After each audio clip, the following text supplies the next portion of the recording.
लोकसभा निवडणुकीत काँग्रेसने धोका दिलाय। सध्या महाविकास आघाडी विश्वासाने काम करीत आहे, मात्र सांगलीचे खासदार विशाल पाटील हे त्या विश्वासाला तडा देण्याचं काम करत आहेत। त्यामुळे आगामी निवडणुकीत पाठीत खंजीर खुपसणार असाल तर सांगली जिल्ह्यात आघाडी नको अशी मागणी पक्षाच्या वतीने नेत्यांकडे करणार असल्याचं सेनेचे जिल्हाप्रमुख संजय विभुते यांनी सांगितले।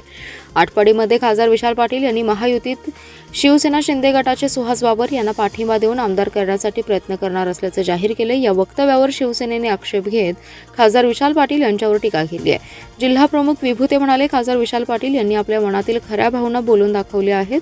दिल्लीमध्ये ज्या विश्वासाने शिवसेना पक्षप्रमुख उद्धव ठाकरे यांनी खासदार पाटील यांना माफ केलं, परंतु त्याचा विश्वासघात केला। माझे दाखवायचे दात आणि खायचे दात वेगळे असल्याचं त्यांनी सिद्ध केलंय।